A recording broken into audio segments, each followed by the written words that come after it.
I can't imagine a more exciting time to transform our function, not because it's being disrupted, but because we have a new technology that's giving us a window of acceptance for change we've never had before.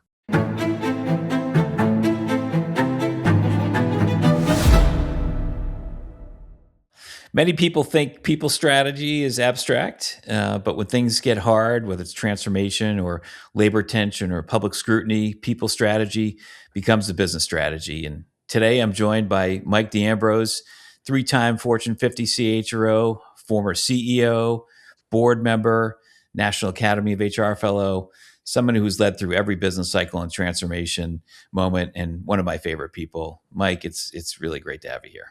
Yeah, thanks so much, Josh. Great to be here. So I thought we could get started with just a little bit about your career arc. You've had a really unique and storied career in HR, as we talked about, both the CHRO, CEO, board leader.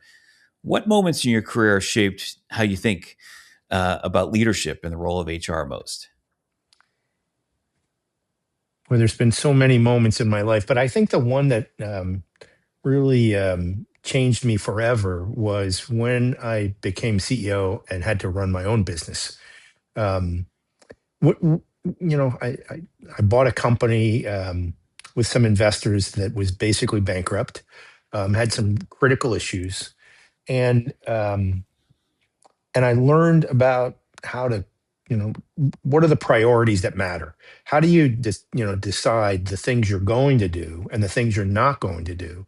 And then how did I figure out, which is the thing that I think has always impacted me, um, to build upon the great gifts that each person has on your team to help get the most challenging things done quicker and better than you could have imagined. And I think that influenced me forever about being strategic, being a business leader first, and making sure that I set the priorities that mattered most. Yeah, that's just so awesome. So, one of the conversations we've had is just misunderstanding HR. What do you think people most misunderstand about the role of a CHRO today? Yeah, I think that it is not the replacement for great managers. It is a function that empowers people to be great at what they're already good at and helps them to get ever better. It is a business leadership function. And I have a passion about that. I think, the job of the great HR leaders that I've known over my career, and I know still today, are the ones who are really partnering with the CEO and the C-suite as they're developing strategy. I believe that great HR leaders are truly business leaders first and HR experts second. And to that end, um, I expect every HR person I've ever worked with and I've known to really understand the business. And I can tell you, at every company I've worked for, I have been blessed with the most amazing HR people who were all business leaders first and kept working and working harder to be even better business leaders. They thought about new strategies, they thought about new opportunities, they assessed current business strategies and saw flaws and saw ways to make it even more successful. And were great, great leaders along with the other business heads. And Josh, it's so important. You think back upon moments in a career. For me, thinking creatively about business leadership, I once worked for a company that made drills. And I remember being part of a business strategy meeting. It was Ingersoll Rand, Yeah. and we were in this meeting, and we're all there talking about, geez, how can we be more effective? What market should we be in? What kind of drills could we build? And in the middle of the meeting, the professor that we had with us that was helping us, kind of, as facilitating the meeting, turns to us and says, "You really don't know what business you're in." Everybody looks, and I was younger at the time, but there were lots of long tenured people in that room, including the CEO of the business.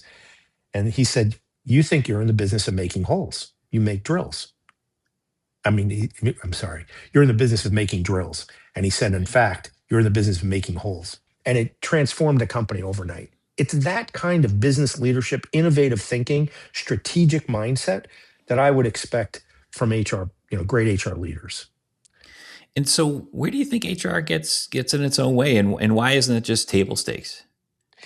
I think that there's a couple of things. Fundamentally, HR tries to manage itself for the minority, the person who's not following what they think the rules should be, or the person who's not working hard. And I think that's one. And then in the zeal to get things done, they create complexity because of that lack of trust. Um, and I just I have this fundamental belief in my career at every company I've worked with. I've been blessed to work with amazing people. And while there were some people who had other issues, I rarely met a person that came to work and said, I'm going to fail today.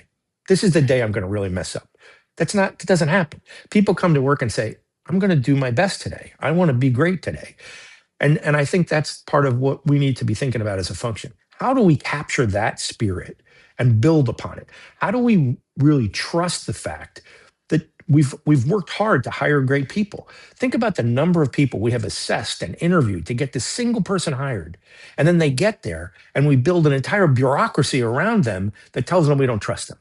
You have said to me several times that trust and care really it isn't a soft concept. It's actually a competitive advantage, and few companies really get it right. And so maybe you could kind of double click a little bit on that. Like, so what? Why do you think that's true? And what experiences for you reinforce that? Last I checked, most companies hire adults. And I think we should treat them like adults with respect and dignity and have trust. And I think that there's so many opportunities that I could share with you, or experiences I could share that reinforce that. Um, I think the one that jumps out at me is really sick leave.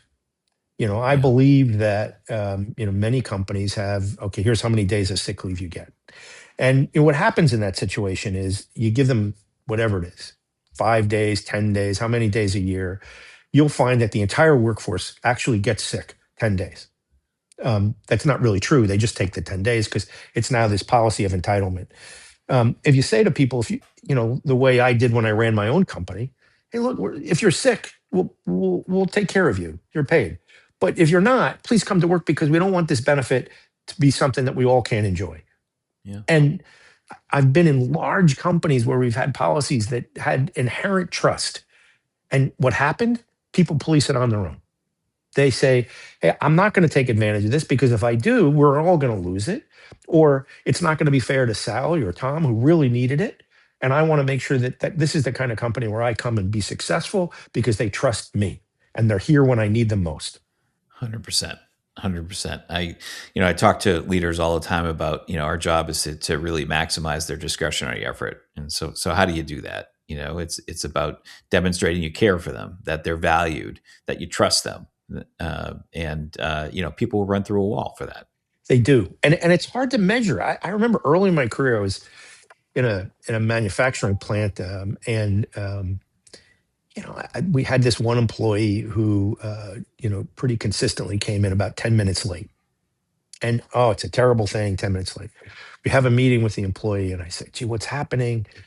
Well, my spouse is going through cancer treatments, and I have to drop my spouse off to get Yeah. treatment, and there's just no way I can make it in time. I rush here.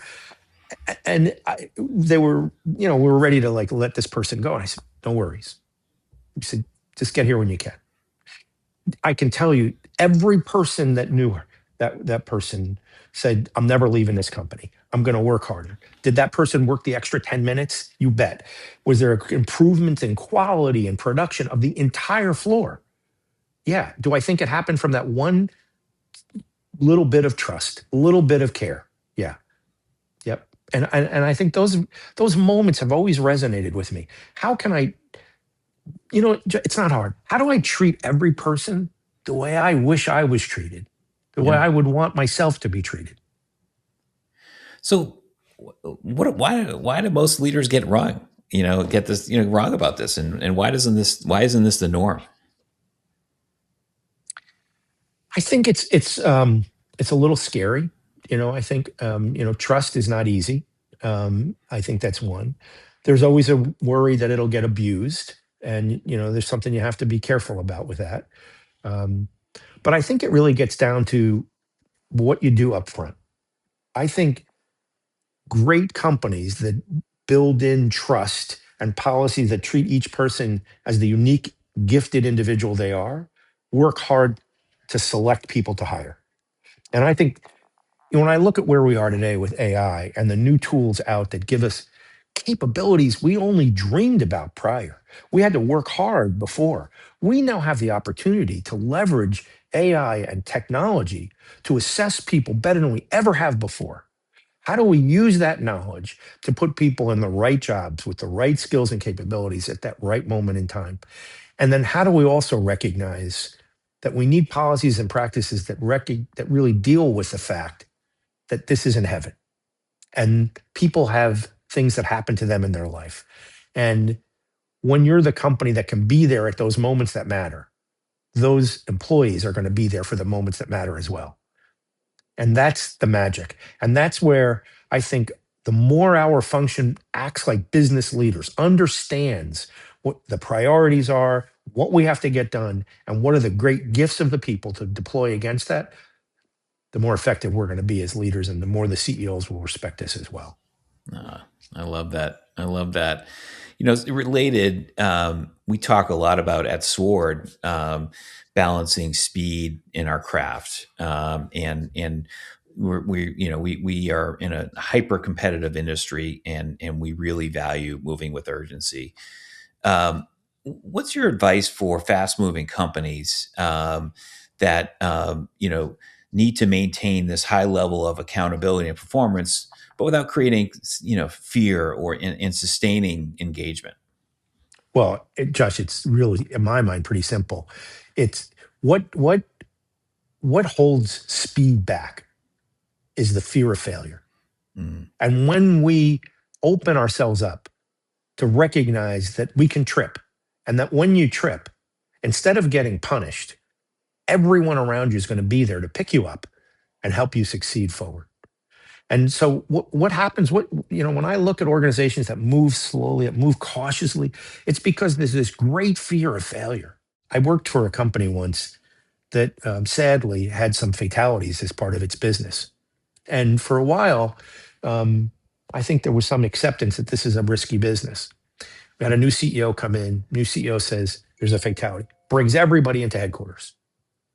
And instead of disciplining the team, said, thank you for coming. I want you to share everything with every single person in the company.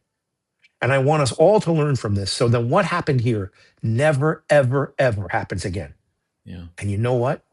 That's what happened. And in yeah, fact, year after year after year, zero, zero, zero in fatalities, which no one thought would possible. It happened because we embraced the ability to fail and said, okay, we can fail. We'll learn from it and we're going to get better. So to me, open arms. It's okay to trip. yeah. It reminds me of the old adage around the commitment versus compliance continuum, right? If you're seeking compliance, that's what you'll get. You're just not going to get you're not going to get a lot of great thinking, and you're going to get a lot of people who may not even raise their hand because they're afraid to do so. Yeah, just that's such an important point too. And psychological safety. All of us have been in a room with our peers and with our boss, and we're talking about something, and someone's sharing something. There are three other people in the room who have really great ideas to help that person, but they say to themselves, I bet you my idea is stupid. I don't want to embarrass myself. I'm not going to say it. They say to themselves, gee, I don't want to criticize my peer. I'm going to wait till after the meeting and I'm going to have a discussion with them, the meeting after the meeting. And there's all kinds of reasons for why. Great teams, great organizations embrace psychological safety. In fact, I've seen leaders who are so astute at this that they're being a meeting, they're making a decision as a team, but they didn't hear from three people in the room. And the leader will say, hold it, Sue, Tom, Harry, before we move forward, I know you didn't have an opinion, but I know how smart you are and I care deeply. What do you think? And that discussion resulted in another discussion, which resulted in another discussion at the same meeting, and a totally different decision was made. And so to me, trust, psychological safety go hand in hand. And the ability to embrace misses or failures has to come along with the psychological safety that helps you to succeed before the miss. Josh, somebody once asked me, Mike, what's the definition of a great culture? And I thought for a while. I said, "Oh, I better be really smart here. This is a really good question. How do I get that right?" And for me, it's always been the same. A great culture is one when you're in a meeting and you know that the person sitting next to you cares maybe even more about your performance and success in both work and life than even you do, which allows you then to have the capacity to care about them in the same way. That's a great culture. Oh God, I love that. Yeah. I love it. I love it. We've had conversations related about rebooting the HR dashboard. So one of the things you've said to me is, sort of to this point is like HR has been measuring the wrong things. So if you had the opportunity to reboot the HR operating system, especially in the age of AI, what would a CHRO dashboard look like? Yeah. Well, it's a bigger question and it's bigger, but I think it's about the outcomes that really matter to the business. I mean, measuring how many people we interviewed, measuring, so what matters? The speed of which we hired great people, the number of people that we hired that were quickly promoted or recognized as top performers, the you know the ability to create that psychological safety that drives things, and how do we measure that to make sure that we've built the culture that matters most to drive success? How do we define and identify skills in individuals and create experiential learning that they can apply that makes them better and makes the business better? Not 55 people went to training this month, or Right. we trained 325 people. Yeah.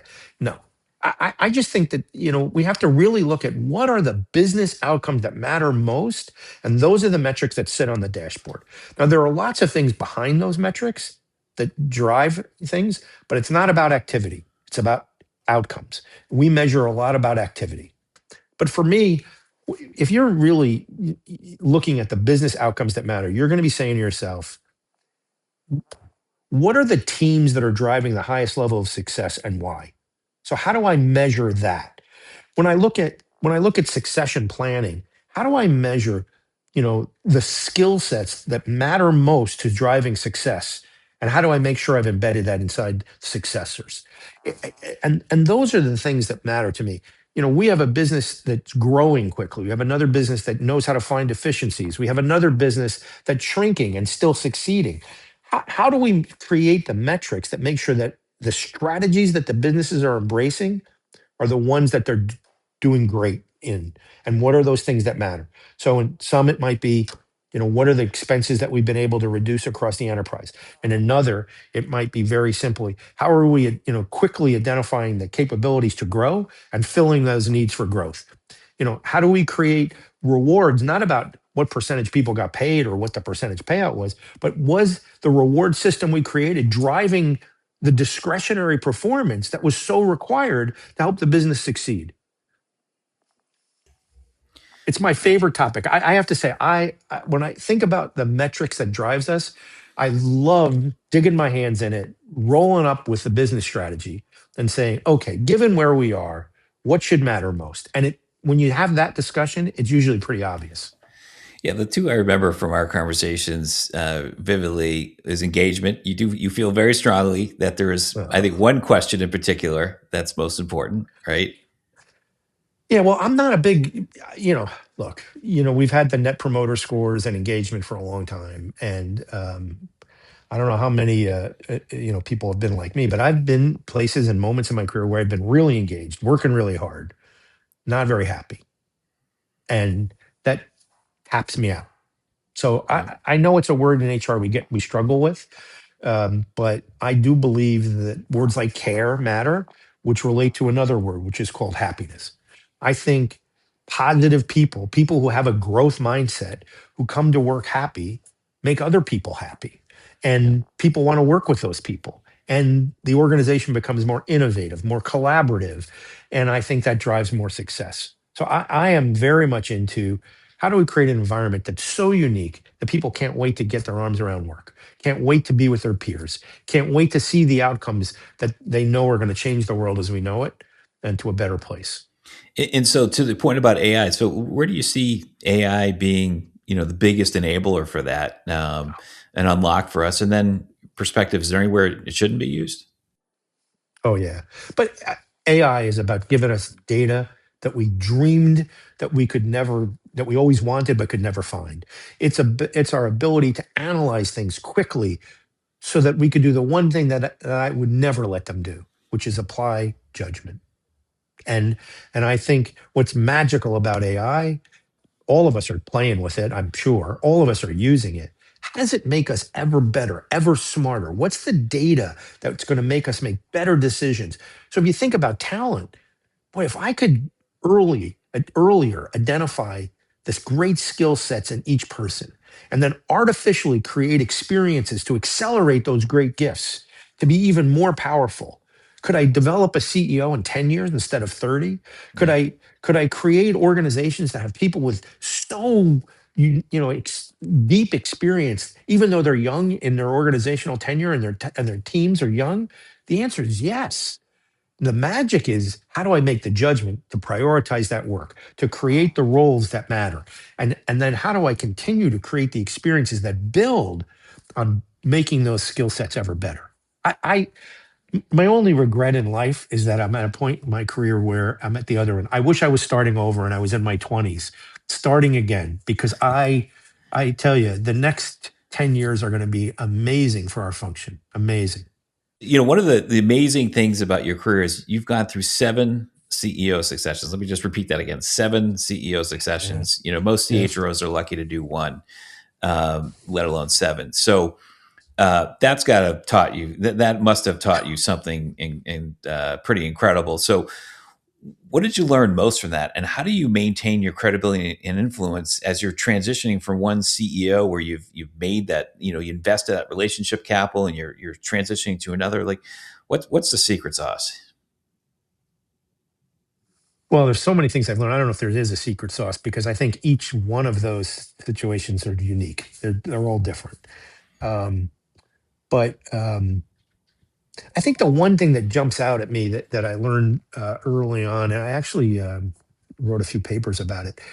Don't forget, the board and you as the HR leader will really work hard on identifying the successors and helping the board make the tough decision to pick the next leader of the enterprise. Lots of effort. And along the way, there's very little effort that goes to the incumbent. And um, how are they transitioning? What happens with their lives? They made a huge impact on the company. Um, they were very successful. What's their next season? What do they do? And how you treat them and how the organization treats them helps, well, in many ways defines the culture of the organization and has lots of impact even for the new CEO. And I think that's my one learning. Carefully think through and help the board think through managing incumbents as well as successors. That's number one. And then I think the other thing in terms of keeping your credibility, it's remember, while you may report to a CEO, you always have the best interest of the enterprise as your top driving force. And you do that in a way that is selfless. So um, it's never about you. In fact, if the new CEO wants a new HR person, that should be more than okay, and you should help facilitate that to happen. Um, because what you care about is making this company that you work hard for and that you love and that you've been working on this succession for the CEO to be as successful as it can be. Period. Yeah. And so that's my two things: deal with the incumbent and make sure you keep the enterprise priority first. Yeah, no, I love it. And so, from your perspective, what does a great CEO CHRO partnership look like?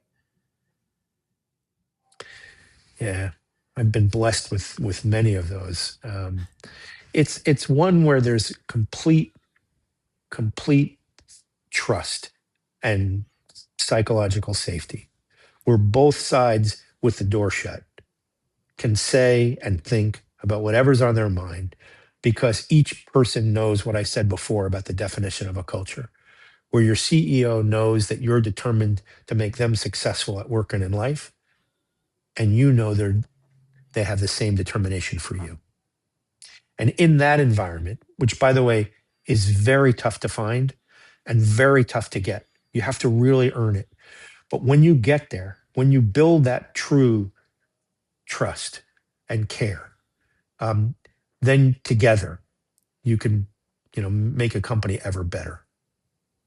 And are there any things that you could point to? You'd say every relationship's different, so you can't paint a broad brush. But just in your playbook, things that you've learned that really sort of build currency quickly. Yeah, it's one of them's a, an issue that I came across early in my career, but I've never wavered. It's about lobbying for yourself. One of the things that I think hurts credibility, and for me was important, I will never allow and never did allow any number ever show up in a boardroom or in the comp committee about me. Not going to happen. If you want to talk Mm, about it, you can do it in executive session. I never talk to my boss about pay or never, ever, ever. All I care about is the enterprise being successful and everybody else. Um, and I think that's for me, that helped me, I think, build credibility at the boardroom and trust. And I think the same with the CEO. I just didn't go to my CEO and say, here it is. My attitude about that is, look, treat me fairly, and I hope you will. And if not, I have other options, but I'm not going to lower myself to put that on the table. yeah, yeah. My former boss was very similar that way. That's never part of the conversation, and Nope. so that's great advice. So let's talk a little bit about what's in front of us now, which is, I think, arguably, we're entering one of the most significant workforce disruptions in the history of organized labor, and I should say just the workforce as a whole. Um, how do you see, what responsibility do you see the HR community, the CHRO community, in preparing the workforce for the disruption ahead? This is just my take. There's been lots of technological advances that have occurred. There's been lots of things that have happened that everybody said, oh, there's going to be this big crisis and all this others. Here's what I think. I think that technology, AI, is going to create an opportunity for growth that we haven't seen in our lifetime. It is going to be some of the most exciting windows of opportunity ever. The companies that see this as an opportunity for dramatic growth, to challenge the status quo, to rethink their priorities, are going to be the ones that become very successful. The ones that look at this moment and say, how can I capitalize on the short term opportunities for cost cuts and other things, are going to be the ones that, my opinion, won't be here long term. They're not going to be the companies that are around for centuries. Mm. And I just think there are going to be new businesses, new opportunities for new markets that we haven't even thought of yet, that this new technology is going to help us create. And that's what I'm so excited about. So I think in terms of preparing, this is a moment of time to focus on creating the cultures that drive success, that recognize the individual skill sets that make us successful, and trying to challenge every paradigm we have.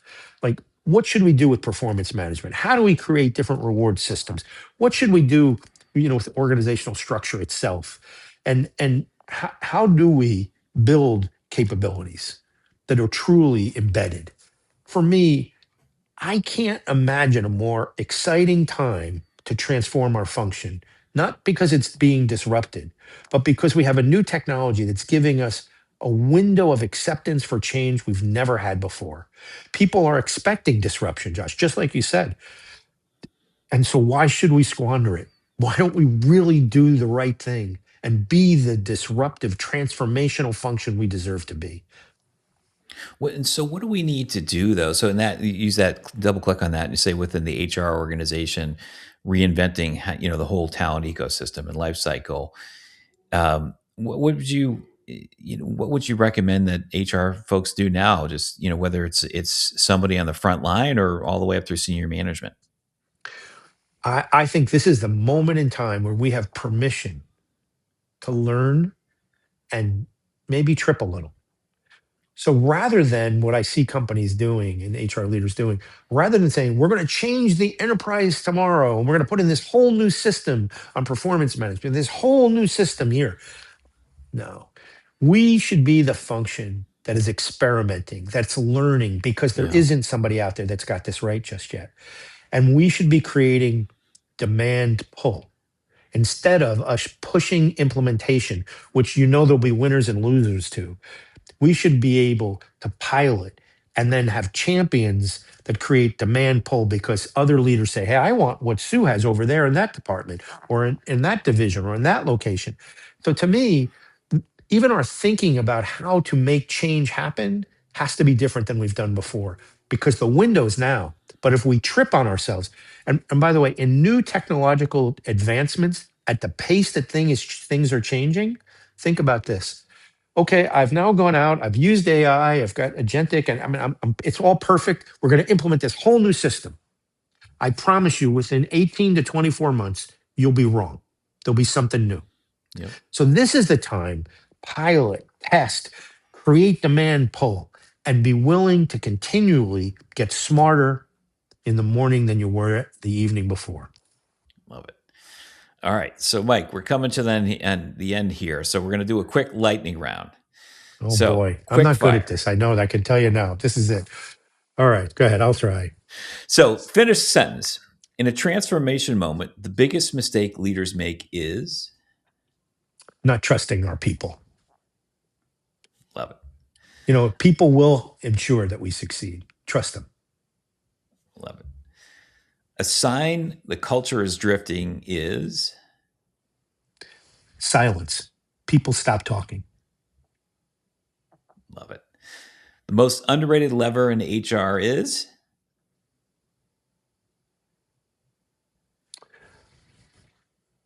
The power of care.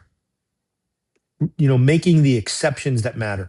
Great companies, truly great leaders recognize that they have policies and practices solely to create the ground rules for the smart exceptions that make them great. AI will change HR most by. Creating a window of opportunity for the transformation that we need to make to get rid of the bureaucracy and to focus on the results that matter. Amen. A CHRO earns a CEO's trust by. Being a business leader and making the business priorities their top priorities. And lastly, Mike, you are most impatient about what? Change. I wake up in the morning wanting to go faster. That's why, to me, creating the psychological safety that's required to allow people to run fast. I don't know, Josh, I know this is supposed to be one sentence, but do you remember when you were 5 years old? I have some memories, but I remember that I would run every chance I could get. I would run and run and run and run. And I would trip and I would fall and I'd scrape my knees and I'd scrape my hands. And my mom and dad would pick me up. They'd say, you're fine. They'd give me two Band-Aids. They'd kind of give me a little pat on the back and I'd run off again. That's what we want in our companies. We want to run like we're 5 years old with the trust that knows when we fall, somebody's going to be there to pick us up and it's going to be okay. I can't think of a better way to end than on that note, Mike. This has been really, really Oh, amazing. Thank you so much uh, for this. no, thank you. This is so much fun.